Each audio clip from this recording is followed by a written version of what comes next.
Hello my dear students, क्या आप भी मैकेनिक्स के क्वेश्चन सॉल्व नहीं कर पाते हो? तो आपने एकदम सही वीडियो पे क्लिक किया है। आज मैं आपको ये प्रॉब्लम सॉल्व करवाऊंगा जिससे कि आपको आइडिया लग जाएगा किसी भी क्वेश्चन को सॉल्व करने के लिए क्या अप्रोच लगानी चाहिए। तो देखिए, अपन क्वेश्चन को रीड करते हैं। क्वेश्चन में दे रखा है, ring of radius capital R is placed such that it lies in a vertical plane. एक अपन को यहाँ पर रिंग दे रखी है जिसकी रेडियस कैपिटल आर है, ये वर्टिकल प्लेन पर लाई करती है। फिर इसने बोल रखा है द रिंग इज फिक्स्ड, ये जो रिंग है इसको फिक्स कर रखा है, ये मूव नहीं करेगी। A bead of mass small m is constrained to move along the ring without any friction। मतलब ये बोल रहा है यहाँ पर ये स्प्रिंग है, स्प्रिंग से एक यहाँ पर बीड को कनेक्ट कर रखा है जिसका मास स्मॉल m है, ये कंस्ट्रेंट मोशन कर रहा है विदाउट एनी फ्रिक्शन, मतलब यहाँ पर कोई फ्रिक्शन नहीं है बीड और रिंग के बीच। फिर क्वेश्चन में बोल रखा है one end of the spring is connected with the mass m and other and is rigidly fix with the top most point of the ring. यहाँ पर बोल रखा है स्प्रिंग का एक एंड तो यहाँ पर ये जो बीड है ना इससे कनेक्ट कर रखा है और दूसरा एंड यहाँ पर फिक्स कर रखा है। Initially the spring is natural position, अब यहाँ पर जो स्प्रिंग है ना इनिशियली ये नेचुरल पोजीशन पर है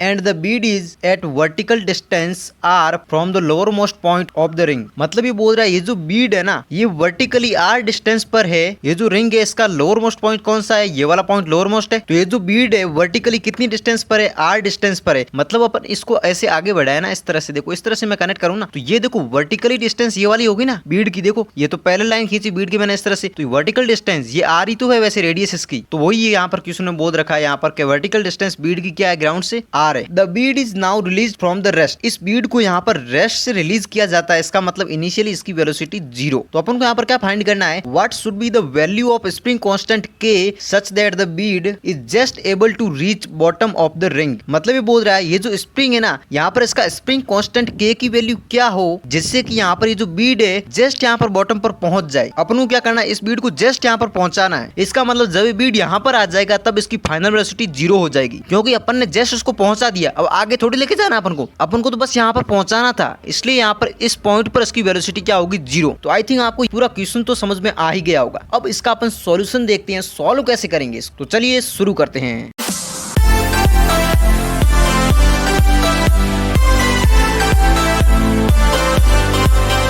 क्वेश्चन में अपन को इसने साफ बोल रखा है कि यहाँ पर ये जो स्प्रिंग है ना इनिशियली नेचुरल पोजीशन पर है, इनिशियली इसकी लेंथ क्या है, नेचुरल लेंथ है। तो इस स्प्रिंग की नेचुरल लेंथ क्या है वो तो अपन फाइंड करें सबसे पहले। तो सबसे पहले अपन क्या करते हैं, इस स्प्रिंग की नेचुरल लेंथ फाइंड करते हैं। तो सिंपल सी बात है, इस स्प्रिंग को इस पॉइंट से और इस पॉइंट से कनेक्ट कर रखा है इस तरह से। ये जो ट्राइंगल बन रहा है ना यहाँ पर एक ये ट्राइंगल बन रहा है, करेक्ट है। तो ये 90 डिग्री हो गया, तो ये अपना राइट एंगल ट्राइंगल बन रहा है। तो ये क्या है, स्प्रिंग की लेंथ, स्प्रिंग की नेचुरल लेंथ यहाँ पर हाइपोटेनस का काम कर रही है। तो ये लेंथ कितनी हो जाएगी, पाइथागोरस प्रमेय से अपन फाइंड कर लिया। देखो यहाँ पर बेस का स्क्वायर प्लस परपेंडिकुलर का स्क्वायर का रूट, यही तो होता है हाइपोटेनस। तो यहाँ पर √2r आ गया। इसका मतलब अपन के पास स्प्रिंग की यहाँ पर नेचुरल लेंथ आ गई √2r। अब इसने बोला इनिशियली बीड यहाँ पर था रेस्ट पर, अपन ने यहाँ से इसको रिलीज किया। जैसे इस बीड को रिलीज किया तो बीड इस तरह से मोशन करेगा। देखो ये जो रिंग है ना, रिंग के अलोंग यहाँ पर मोशन करेगा। फाइनली इसने बोला कि बीड को जस्ट अपन को यहाँ पर लोअर मोस्ट पॉइंट पर पहुंचाना है। तो फाइनली इस पॉइंट पर इसकी वेलोसिटी 0 और इनिशियली बीड रेस्ट पर था तो इनिशियली वेलोसिटी भी इसकी 0।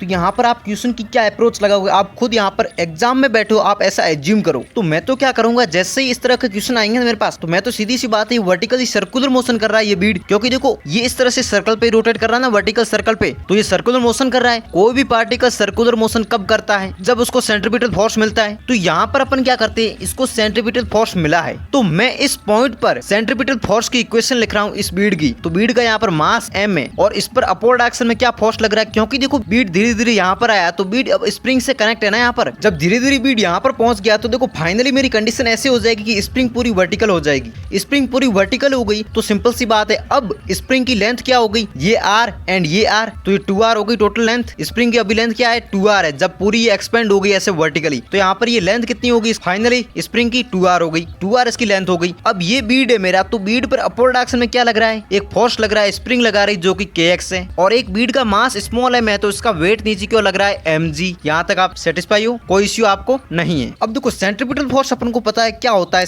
mv²/r। यहाँ पर देखो इस पॉइंट पर बात करूँ सेंट्रीपिटल फोर्स की, तो यहाँ पर देखो अभी बीड की वेलोसिटी 0 है, राइट। तो यहाँ पर वेलोसिटी v 0 हो जाएगी, रेडियस कैपिटल r है। तो यहाँ पर कितना हो जाएगा अपन के पास, सेंट्रीपिटल फोर्स वेलोसिटी यहाँ पर 0 है, रेडियस कैपिटल r, तो ये सेंट्रीपिटल फोर्स मेरा 0 आ रहा है। देखो सेंट्रीपिटल फोर्स क्या है यहाँ पर नेट kx सपोर्ट में लग रहा है, mg डाउनवर्ड में, इस इसका मतलब के एक्स सेंटर की और mg डाउनवर्ड में, जो कि ऑपोजिट है सेंट्रीपिटल फोर्स के, इसलिए मैं इसको माइनस कर दूंगा। अब ये सेंट्रीपिटल फोर्स मेरा 0 है, इसका मतलब यहाँ पर के एक्स इक्वल टू mg होगा, तभी ये सेंट्रीपिटल फोर्स 0 होगा और इस पॉइंट पर इसकी वेलोसिटी 0 होगी, जिससे कि यहाँ पर ये बीट जस्ट यहाँ पर पहुंचेगा। अब यहाँ पर आप बोलोगे सर यहाँ पर नॉर्मल क्यों नहीं लग रहा है? यदि डियर यहाँ पर नॉर्मल लग गया ना इस पर, तो सिंपल सी बात है, यहाँ पर क्या होगा, ये चीज 0 नहीं हो पाएगी, क्योंकि यहाँ पर नॉर्मल क्रिएट हुआ तो यहाँ पर सेंट्रीपिटल फोर्स क्रिएट हो जाएगा, जिससे कि ये पार्टिकल इस पॉइंट पर भी क्या करेगा, सर्कुलर मोशन करना शुरू कर देगा और ये आगे चला जाएगा, जो कि अपन को कंडीशन क्वेश्चन में नहीं दे रखी है। अपन को जस्ट स्पीड को यहाँ पर पहुंचाना था, इसलिए मैंने यहाँ पर नॉर्मल को कंसीडर नहीं किया और नॉर्मल यहाँ पर 0 होगा। तो आई थिंक आपको यहाँ तक समझ में आया होगा। अब यहाँ पर स्प्रिंग फोर्स kx की वैल्यू क्या है, राइट है? kx को फाइंड करने के लिए मेरे को सिंपली x की वैल्यू फाइंड करनी होगी। यहाँ पर x क्या रिप्रेजेंट करता है? x यहाँ पर ये रिप्रेजेंट करता है कि स्प्रिंग एक्सपेंड कितनी हुई है। अपन को एक चीज पता है, अपन ने यहाँ पर पहले फाइंड किया स्प्रिंग की नेचुरल लेंथ क्या थी, √2r थी, और अभी स्प्रिंग की लेंथ क्या है, जब फाइनली बीड यहाँ पर पहुंचा तो ये लेंथ क्या है, 2r है, अपन ने फाइंड की थी।